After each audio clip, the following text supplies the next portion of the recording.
How are you guys doing? Today is Sunday, July 25th, 2021.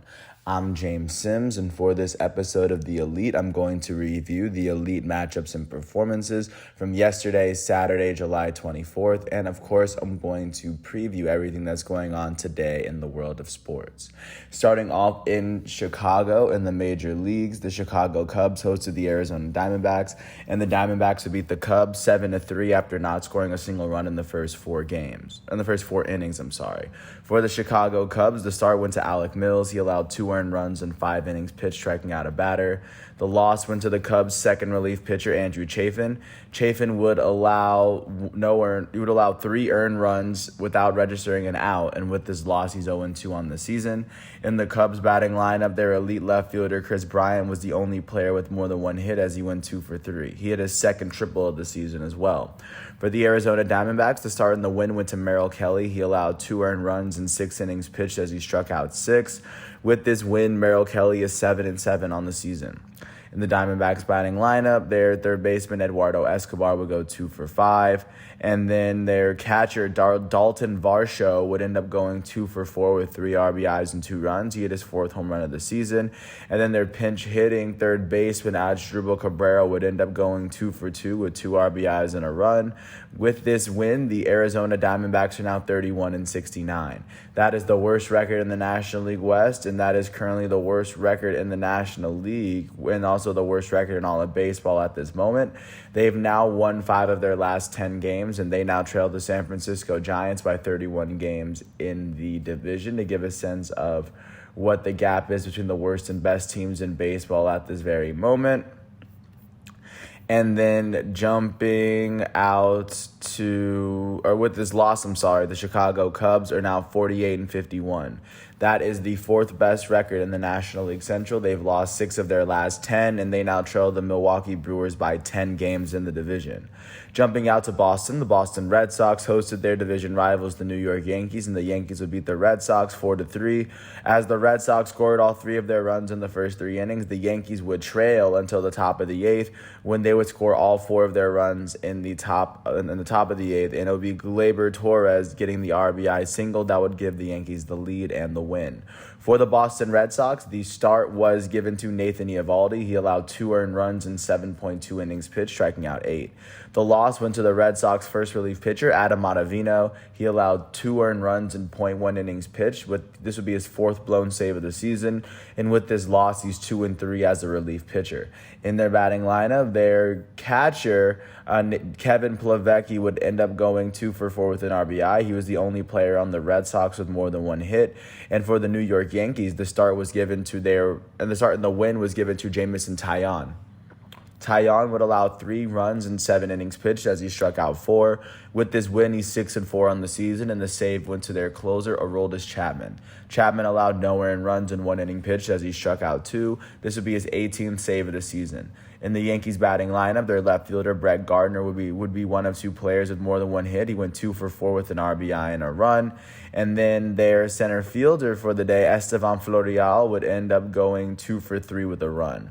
With this win, the New York Yankees are now 51-46. That is the 3rd best record in the American League. That is the 3rd best record in the American League East, as they've won 6 of their last 10. They now trail the American East leading Red Sox and Tampa Bay Rays by 8 whole games in the division. With this loss, the Boston Red Sox are now 60-39. They are now tied with the Tampa Bay Rays for the best record in the AL East. They've lost 5 of their last 10, and they and the Rays sit 8 games ahead of the 3rd place New York Yankees at the moment. And they also sit 4.5 games ahead of the 2nd place Oakland Athletics in the American League wildcard, to give a sense of where they are, because they're sitting in both places. Jumping out to Philadelphia, the Philadelphia Phillies hosted the reigning NL East champs, Atlanta Braves. The Braves would beat the Phillies 15-3 as they scored in all but 3 innings. For the Philadelphia Phillies in this matchup, the start and the loss was given to Vince Velasquez. He would allow 6 earned runs in 2.1 innings pitched as he struck out 3. With this loss, he's 3-5 on the year. In the Phillies batting lineup, their left fielder, former National League MVP Andrew McCutchen, will go 3 for 4 with a run. He was the only player on the Phillies with more than 1 hit. And for the Atlanta Braves, the start was given to Drew Smyly. He allowed no earned runs in 4 innings pitched as he struck out 3. The win went to the Braves' first relief pitcher, Josh Tomlin. Tomlin allowed 1 earned run in 1.2 innings pitched as he struck out a batter. With this win, he's 4-0. In the Braves batting lineup, their right fielder, Jock Peterson, will go 4 for 6 with 4 RBIs and 3 runs as Jock Peterson would hit his 13th home run of the season. Their elite first baseman, reigning National League MVP Freddie Freeman, will go 2 for 4 with 2 RBIs and 3 runs. He hit his 23rd home run of the season. Their elite second baseman, Ozzie Albies, will go 1 for 6 with 3 RBIs and a run as Albies hit his 16th home run of the season. Their third baseman, Austin Riley, will go 2 for 5 with 2 RBIs and 2 runs as he hit his 16th home run of the season.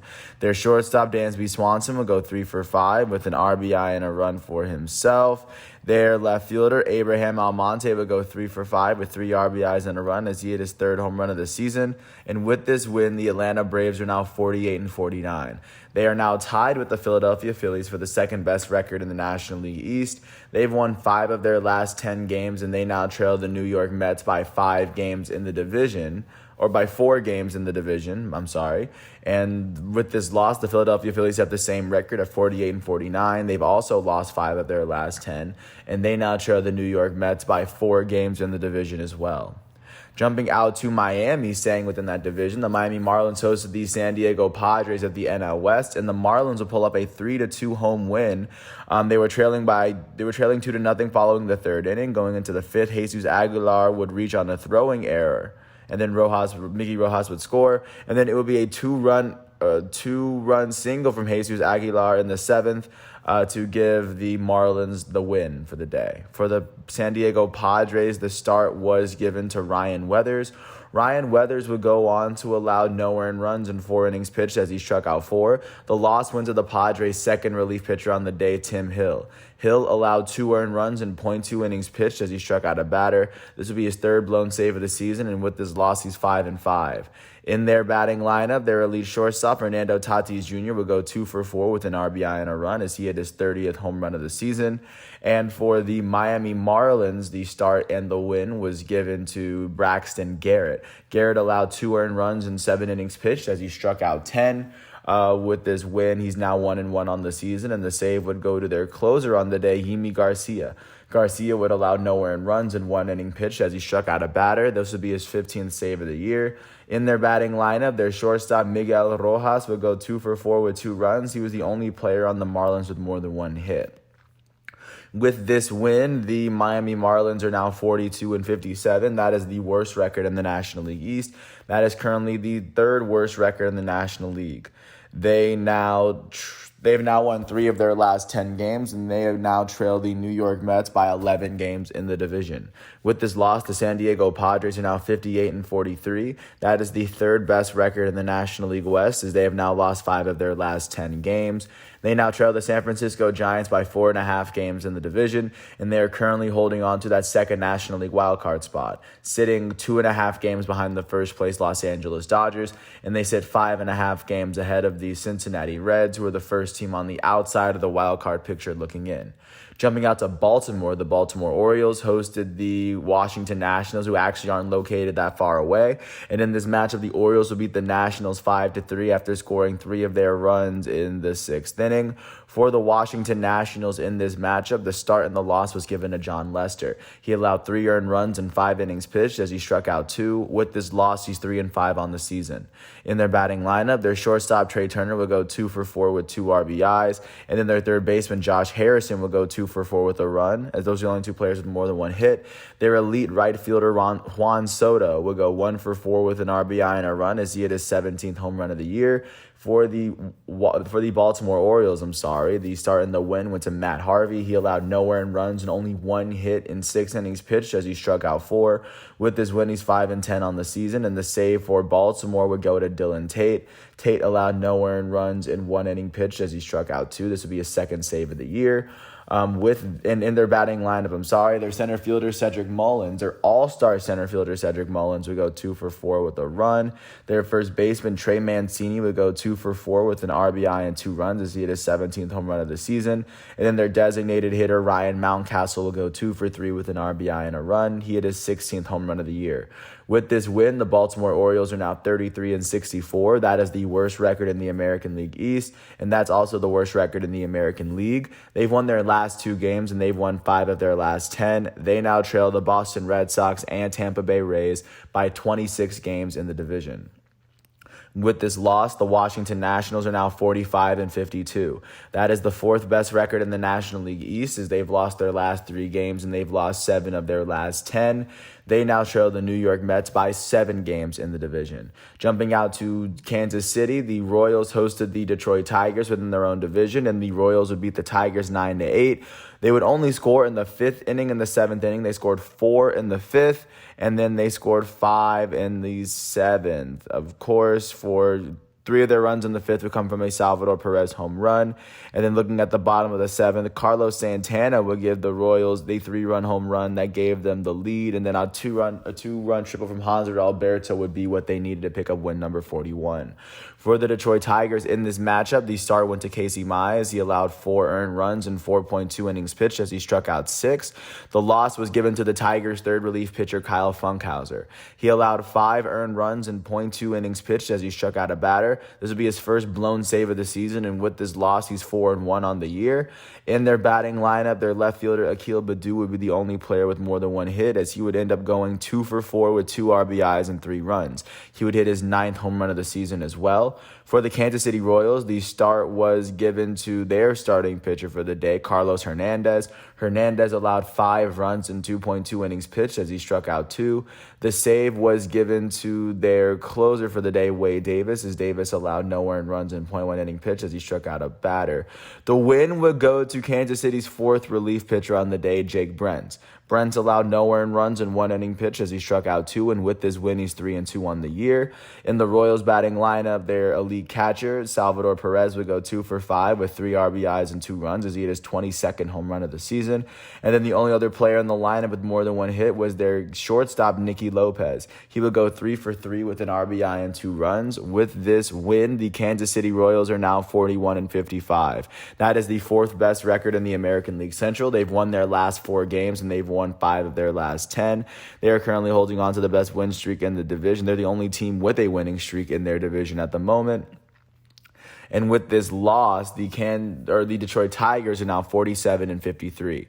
That is the 3rd best record in the American League Central. They've lost their last 2 games, but they've only lost 3 of their last 10. They now trail the Chicago White Sox by 12 games in the division. Jumping out to Cincinnati, the Cincinnati Reds hosted the St. Louis Cardinals, and the Reds were able to beat the Cardinals 5-3 at home. For the Cardinals in this matchup, the start and the loss would end up going to their starting pitcher, Jake Woodford. Woodford would allow 3 earned runs and 5 innings pitched as he struck out 2. With this loss, he's 2-2 on the season. In their batting lineup, their elite first baseman, Paul Goldschmidt, will go 2 for 5 with a run. Their shortstop, Paul Goldschmidt, would end up going 2 for 4 with an RBI and a run for himself. For the Cincinnati Reds, the start and the win went to Luis Castillo. He allowed 1 earned run and 7 inning pitch as he struck out 9. With this win, he's 4-10 on the year, and the save would end up going to their closer, Heath Hembree. Hembree allowed no earned runs and 1 inning pitch, and he picked up his 8th save of the season. In their batting lineup, their second baseman, Jonathan India, would go 2 for 3 with 2 runs. Their left fielder, Jesse Winkler, would go 3 for 4 with 4 RBIs and a run as he hit his 20th home run of the season. With this win, the Cincinnati Reds are now 51-47. That is the 2nd best record in the National League Central. They've won their last 2 games. They've won 5 of their last 10. They now trail the Milwaukee Brewers by 6.5 games in the division, and they are currently trailing the San Diego Padres for the 2nd National League wildcard spot by 5.5 games in that race. With this loss, the St. Louis Cardinals are now 49-50. That is the 3rd best record in the National League Central. They've lost their last 2 games, and they've lost 4 of their last 10. They now trail the Milwaukee Brewers by 9 whole games in the division at the moment.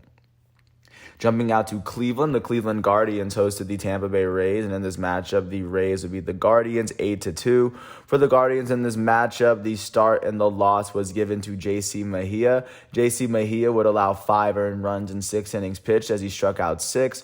With this loss, he's now 1-6 on the year. In the Guardians batting lineup, the only player with more than one hit was their center fielder, Bradley Zimmer. Bradley Zimmer is now 2-3 with a run. He finished 2 for 3 on the day with a run. And then for the Tampa Bay Rays in this matchup, the start was given to Drew Rasmussen. Rasmussen would allow 1 earned run in 3 innings pitched as he struck out 3. The win would go to the Rays' first relief pitcher on the day. In this matchup, this would end up being Lewis Head. Head allowed 1 run in 2 innings pitched as he struck out 4. With this win, he's 1-0 on the season. And in the Rays batting lineup, their first baseman, Ji-Man Choi, would go 4 for 5 with 3 RBIs and 3 runs. He would go on to hit 2 doubles, and he would hit his 6th home run of the season. Their left fielder, Austin Meadows, would go 2 for 5 with 4 RBIs and 2 runs as he hit his 17th and 18th home runs of the season. And then their third baseman, Joey Wendell, would go 4 for 5. With this win, the Tampa Bay Rays are now 60-39. They are now tied with the Boston Red Sox for the best record in the American League East. And they are also tied with the Houston Astros for the best record in the American League as a whole. The Rays have won their last 5 games, and they've won 7 of their last 10. And alongside the Boston Red Sox, they now sit 8 games ahead of the third place New York Yankees in the division. And while they're tied with the Red Sox, they also sit 4.5 games ahead of the second place Oakland Athletics in the American League for that second American League wildcard spot. Jumping out to Houston, going back. With this loss, the Cleveland Guardians are now 48-48. That is officially the second best record in the American League Central. They've lost their last 3 games, and they've lost 6 of their last 10. They now trail the Chicago White Sox by 9 games in the division at the moment.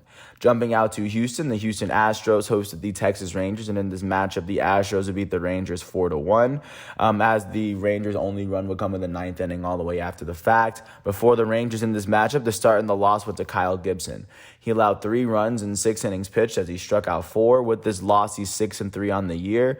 In their batting lineup, nobody on the team would finish with more than 1 hit, but their second baseman in this matchup, Andy Ibanez, would end up going 1 for 2 with an RBI and a run as he hit his 2nd home run of the season. That was the only run of the day for the Rangers. And for the Houston Astros in this lineup, the start and the win was given to Framber Valdez. He allowed no earned runs and no hits in 6 innings pitched as he struck out 4. With this win, Framber Valdez is 6-2 on the year. And in their batting lineup for the Astros, their left fielder, Yordan Alvarez, would go 2 for 2 with 2 RBIs and a run as he hit his 18th home run of the season. He was the only player on the Astros with more than 1 hit. With this win, the Houston Astros are now 60-39. That is the best record in the American League East, and alongside the Red Sox and Rays, it is tied for the best record in the American League. They've won their last 2 games, and they've won 6 of their last 10. They now sit 4.5 games ahead of the Oakland Athletics in their division. With this loss, the Texas Rangers are now 35-64. That is the worst record in that same division, the American League. In the American League West, they've lost their last 11 games, which is the worst streak in all of baseball at this moment, and they now trail the Houston Astros by 25 games in the division. Jumping out to New York, the New York Mets hosted their newest in-state rivals, the Toronto, now Buffalo Blue Jays. And in this matchup, the Blue Jays would end up beating the Mets 10-3 as they scored 3 runs in 3 separate innings, a triple-triple. For the New York Mets in this matchup, the start and the loss with the Taijuan Walker. He allowed 6 earned runs in 4 innings pitched as he struck out a batter. With this loss, he's 7-4 on the season. In their batting lineup, their center fielder, Brandon Nimmo, will go 2 for 4 with an RBI and a run. Their elite first baseman, Pete Alonso, will go 2 for 4 with an RBI. Their left fielder, Dominic Smith, will go 2 for 5 with an RBI. And then their catcher, James McCann, will go 2 for 4. Additionally, their second baseman in this game, Luis Guillorme, would end up going 2 for 4 with a run as well. The Mets would finish with 3 runs and 14 hits on the day. A lot of that can be attributed to a good job from Toronto to keep the batters away from home, at least, keep the base runners off the plate. For the Toronto Blue Jays in this matchup, the start went to their elite starting pitcher, Hyunjin Ryu. He allowed 3 earned runs in 4.1 innings pitched as he struck out 4, as he allowed 10 hits in those 4.1 innings pitched. The win was given to the Blue Jays' first relief pitcher, Trevor Richards. Richards allowed no earned runs in 1 inning pitch as he struck out 3. With this win, he's 4-0 on the year. In the Blue Jays batting lineup, their center fielder, George Springer, would go 2 for 6 with an RBI and 2 runs. He hit his 8th home run of the season.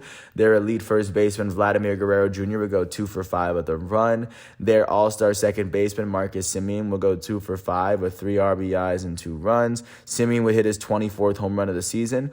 Their all-star shortstop, Bo Bichette, would go 3 for 4 with 2 RBIs and 3 runs on the day. Bo Bichette would hit his 17th home run of the season. Their right fielder, Teoscar Hernandez, would go 2 for 4 with 4 RBIs and 2 runs as Hernandez hit his 14th and 15th home runs of the season. And with this win, the Toronto Blue Jays are now 49-45. That is the 4th best record in the American League East. They've won 5 of their last 10 games, and they now trail the Boston Red Sox and Tampa Bay Rays by 8.5 games in the division. And they currently trail the Oakland Athletics by 4 games for the second American League wildcard spot. With this loss, the New York Mets are now 51-44. That is the best record in the National League East still. They've lost 5 of their last 10 games, and they currently sit 4 games ahead of the second place Atlanta Braves and Philadelphia Phillies. Jumping out to Minneapolis, the Minnesota Twins hosted the Los Angeles Angels, and the Angels were able to beat the Twins 2-1 as the Angels scored both of their runs in the first inning. For the Minnesota Twins in this matchup, the start and the loss went to Jose Berrios. He allowed 2 runs in 7 innings pitched as he struck out 4. With this loss, he's 7-5 on the season. And in their batting lineup, nobody on the team would finish with more than 1 hit, and that could be attributed to great pitching from the Angels. For the Angels, the start and the win went to Patrick Sandoval.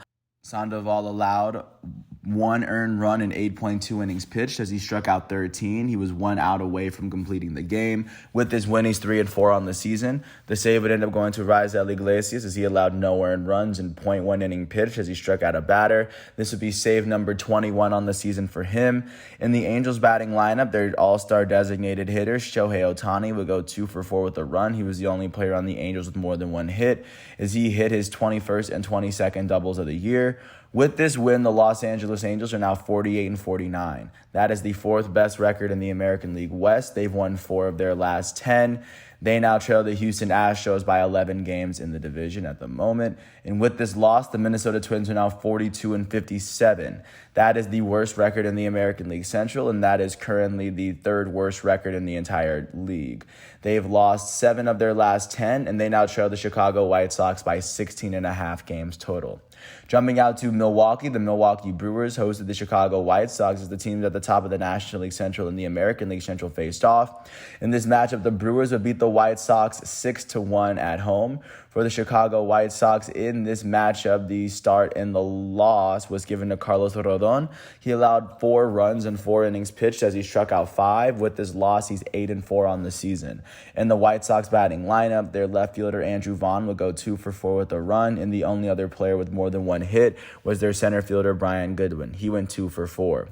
For the Milwaukee Brewers, the start and the win went to their all-star starting pitcher Corbin Burnes. He allowed 1 earned run in 6 innings pitched, striking out 6. With this win, he's 6-4 on the year. In their batting lineup, their center fielder Michael Taylor would go 2 for 4 with an RBI and 2 runs. He would finish with his 9th home run of the season. Their first baseman, Rowdy Tellez, would end up going 3 for 4 with 3 RBIs and 2 runs as he hit his 5th and 6th home runs of the year. With this win, the Milwaukee Brewers are now 58-41. That is currently the best record in the National League Central. They have now won 5 of their last 10 games, and they've won their last 2. They currently sit 6.5 games ahead of the second place Cincinnati Reds in their division, and they are currently holding on to the 2nd seed in the National League at the moment. With this loss, the Chicago White Sox are now 58-40. That is still the best record in the American League Central. They've lost their last 3 games, and they've lost 5 of their last 10. At the moment, they sit 9 games ahead of the second place Cleveland Guardians in their division, and they are currently holding on to the 3rd seed in the American League at the moment. Jumping out to San Francisco, the San Francisco Giants hosted the Pittsburgh Pirates, and the Pirates were able to beat the Giants 10-2 and dominate the best team in all of baseball right now. For the San Francisco Giants, the start and the loss went to Kevin Gausman. He allowed 6 earned runs in 4.1 innings pitched as he struck out 2. With this loss, Kevin Gausman is 9-4 on the season. In their batting lineup, their center fielder, Steven Duggar, would end up going 2 for 3 on the day. And for the Pittsburgh Pirates, the start and the win went to Will Crowe. He allowed 2 earned runs and 5.1 innings pitched as he struck out 9. With this win, he's 2-5 on the year. In the Pirates batting lineup, their all-star second baseman Adam Frazier would go 2 for 5 with 2 runs. Their center fielder Brian Reynolds would go 2 for 4 with an RBI and a run. Their right fielder Gregory Polanco would end up going 2 for 4 with 3 RBIs and 2 runs on the day as he hit his 11th home run of the season. Their left fielder Ben Gamel will go 3 for 5 with an RBI and a run as he hit his 13th double of the year. Their shortstop Kevin Newman would end up with 4 hits in his 5 at-bats as he went 3 RBIs and a run. And then the Pirates, their catcher, Michael Perez, would end up going 2 for 5 with an RBI and a run. With this win, the Pittsburgh Pirates are now 38-60. That is the worst record in the National League Central and the second worst record in the National League. They've won their last 2 games, and they've won 5 of their last 10. They now trail the Milwaukee Brewers by 19.5 games in the division. With this loss, the San Francisco Giants are now 61-37. That is the best record in the National League West, the best record in the National League, and that is the best record in the entire major leagues. They've lost their last 2 games. They've lost 5 of their last 10, and they still sit 2 games ahead of the second place defending World Series champs Los Angeles Dodgers within the division. Jumping out to LA, speaking of the Dodgers hosted the Colorado Rockies, and they were able to pull off a 1-0 win. The only run came in the second inning off of an Austin Barnes solo home run. For the Colorado Rockies in this matchup, the start and the loss was given to Kyle Freeland. He allowed only 1 earned run in 7 innings pitched as he struck out 6. With this loss, he's 1-5 on the season. Nobody on the Rockies would finish with more than 1 hit, and a lot of that can be attributed to great Dodgers pitching as they only allowed the Rockies to have 2 hits all day. The win was given to their starting pitcher, Tony Gonsolin. Tony Gonsolin would allow no earned runs and only 2 hits in 5.1 innings pitched as he struck out 7. With this win, Gonsolin is 2-1 on the year. The save would end up going to the Dodgers closer, Kenley Jansen, as he allowed no earned runs in 1 inning pitch as he struck out a batter. This would be Kenley Jansen's 22nd save of the year. In the Dodgers batting lineup, their catcher, Austin Barnes, was the only player with more than 1 hit. He went 2 for 3 with an RBI and a run as he hit his 4th home run of the season. With this win, the defending champs LA Dodgers are now 60-40 on the season. That is the second best record in the National League West. That is actually also the second best record in the National League as a whole as well. They've won 5 of their last 10 games, and they now trail the San Francisco Giants by 2 games in the division. They now hold the first spot of the National League wild card as they sit 2.5 games ahead of the second place San Diego Padres in that race. And with this loss, the Colorado Rockies are now 43-55. That is the 4th best record in the National League West. They've lost 5 of their last 10 games, and they now trail the San Francisco Giants by 18 games within the division at the moment. Last but not least, jumping out to Seattle, the Seattle Mariners hosted the Oakland Athletics. And in this matchup, the Mariners were able to beat the Athletics 5-4 in the bottom of the 9th. This one will come down to Seattle scoring off of a wild pitch from Lou Trevino. Lou Trevino he couldn't complete it to his catcher, but I mean, for the amazing season he's had, I mean, this was a game like this was bound to happen.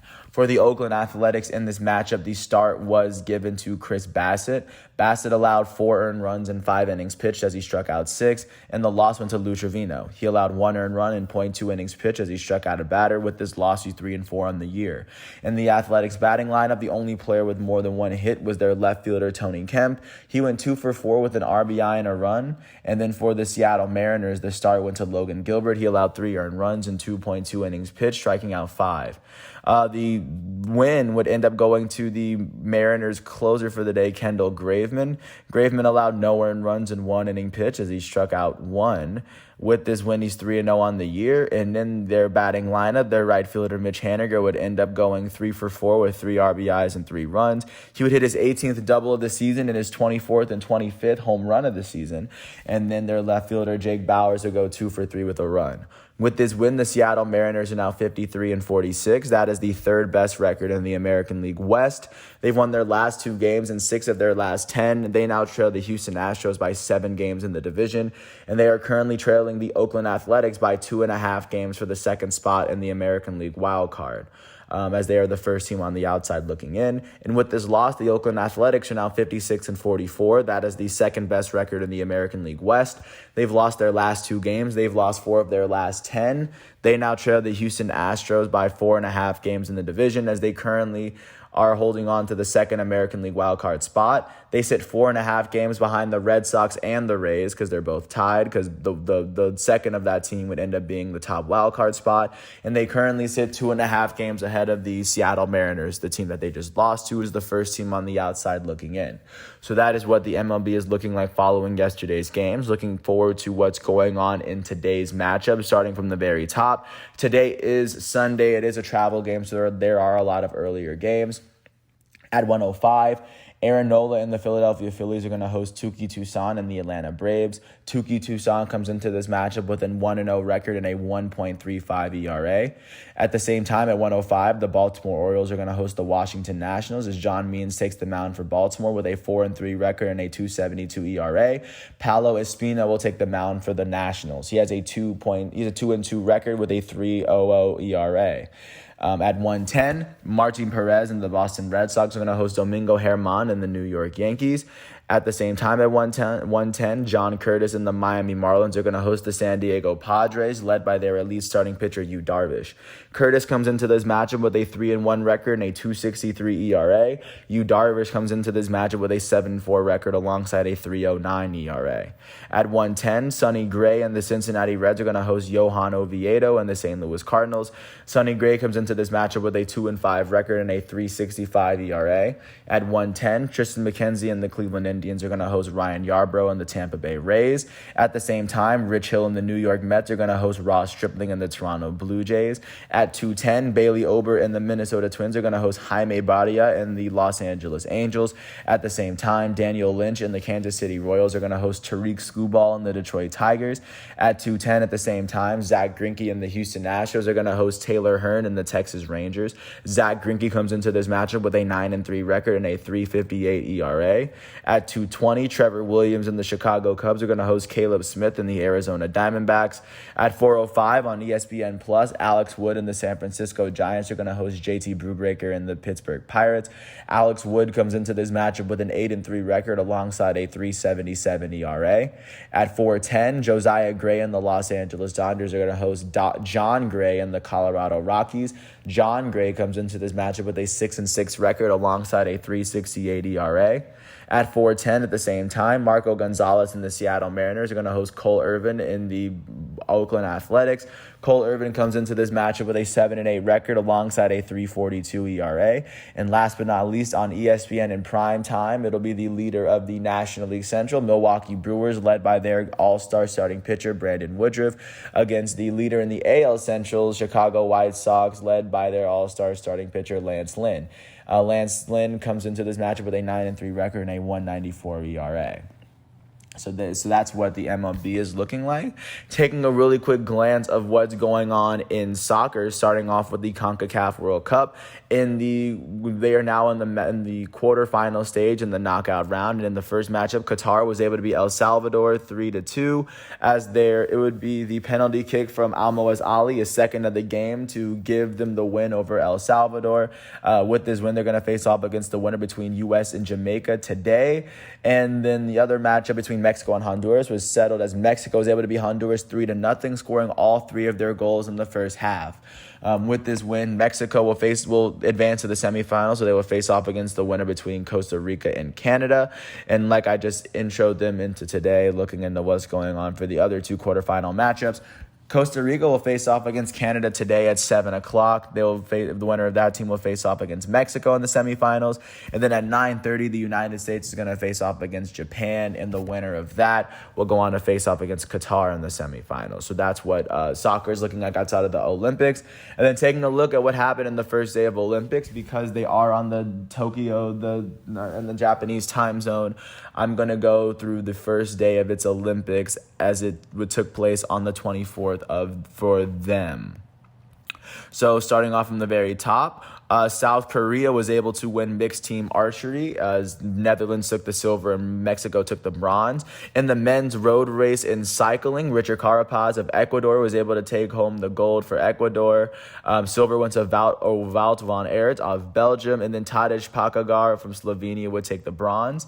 In men's individual saber fencing, Aaron Sliagi of Hungary would take home the gold. Sorry if I butchered the names on this. Silver went to Luigi Samel of Italy, and bronze went to Jungwon Kim of South Korea. In women's individual épée, the gold went to Yi Wen Sun of China, as silver went to Anna Maria Popescu of Romania, and bronze went to Katrina Leyes of Estonia.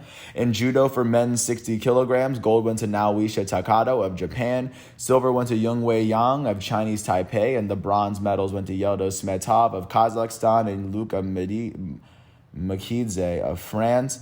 In women's 48 kilograms, gold went to Distria Krasniki of Kosovo, silver went to Funa Tonaki of Japan, and then the bronze medals went to Yoran Senseg Makbat of Mongolia and Daria Bilodid of Ukraine. In the shooting, men's 10-meter air pistol, gold went to Javad Farogi of Iran. In the women's 10-meter air pistol, the gold went to Shan Yang of China. Taekwondo, men's 50-kilogram, gold went to Vito Dell'Aquila of Italy. For women's 49-kilogram, the gold went to Panapak Wongpatanakit of Thailand. Sorry if I butchered the name again. And then weightlifting, women's 49-kilogram went to Ji Hui Ho of China. As right now, China has taken a lead in medals, but of course there's a lot to look forward to today, especially with today's event. But I will get back and report once all of these events are done, right when we get back tomorrow on Monday, July 26, 2021. But until then, I want to thank everyone for listening to this piece. I want to thank ESPN and Bleacher Report for giving me the stats and figures that I need in order to do so. And last but not least, I want to thank everyone for listening to this piece. I hope all is well, and I'll catch you tomorrow with another episode of The Elite. So until then, thanks for listening to my piece, and peace out. I'll catch you tomorrow.